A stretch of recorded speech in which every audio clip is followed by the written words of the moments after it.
Before we start, make sure you have WAMP installed and running on your Windows machine. Okay? Your PHP may look like this. Now, open File Explorer and go to the WAMP directory. Okay? Now go to the alias folder and open this file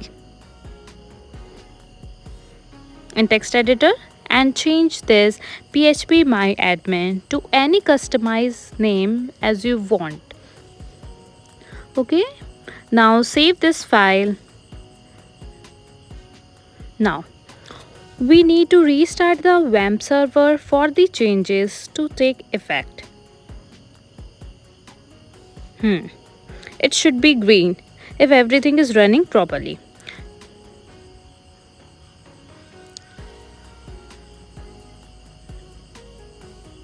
Perfect. Now, testing the alias.